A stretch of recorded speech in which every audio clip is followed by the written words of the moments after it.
से पहले इस धरती पर केवल जल ही जल था। ये पृथ्वी धरातल पर नहीं थी, केवल जल ही जल था। और विशाल जल में शेष सैया पर हमारे भगवान परात्पर अखिलेश्वर नारायण अपनी माता लक्ष्मी, अपनी परम प्रिया लक्ष्मी के साथ में रमण करते थे। उसी समय भगवान विष्णु के मन में एक इच्छा जागृत हुई, क्या कि अब सृष्टि का विस्तार करना चाहिए। उसी समय भगवान विष्णु के नाभि से एक कमल का पुष्प उत्पन्न हुआ और उस कमल के पुष्प से पितामह ब्रह्मा जी का प्रादुर्भाव हुआ।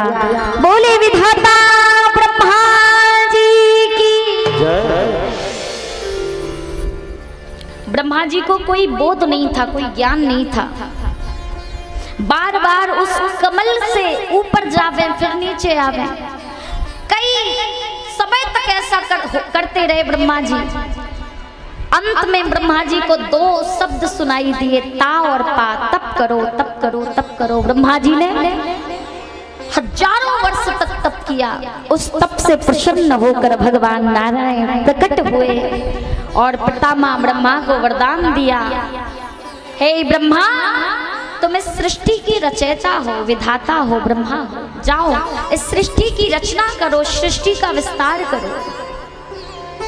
और जब विस्तार इस सृष्टि का प्रारंभ हुआ तो ब्रह्मा के यहाँ ही भगवान ने सबसे पहला जन्म लिया, सनकादिक ऋषियों के रूप में, सनक सनंदन सनातन सनत कुमारों के रूप में।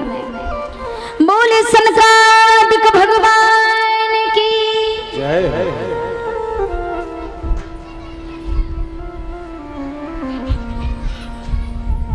प्यारे, फिर अब ब्रह्मा जी ने सोचा कि सृष्टि का विस्तार तो तब करें जब ये पृथ्वी धरातल पर स्थापित हो। इस धरती में तो केवल जल ही जल है चारों ओर, और पृथ्वी हो तभी तो गृहस्थ जीवन बसाया जाए, धरती का, पृथ्वी का सृजन किया जाए, विस्तार किया जाए। नारद जी, आज ब्रह्मा जी बड़े चिंता में बैठे थे, तभी उनकी दाहिनी नाक के छिद्र से एक छोटे से 12 शिशु ने जन्म लिया। ब्रह्मा जी को जब छींक आई तो उनके दाहिने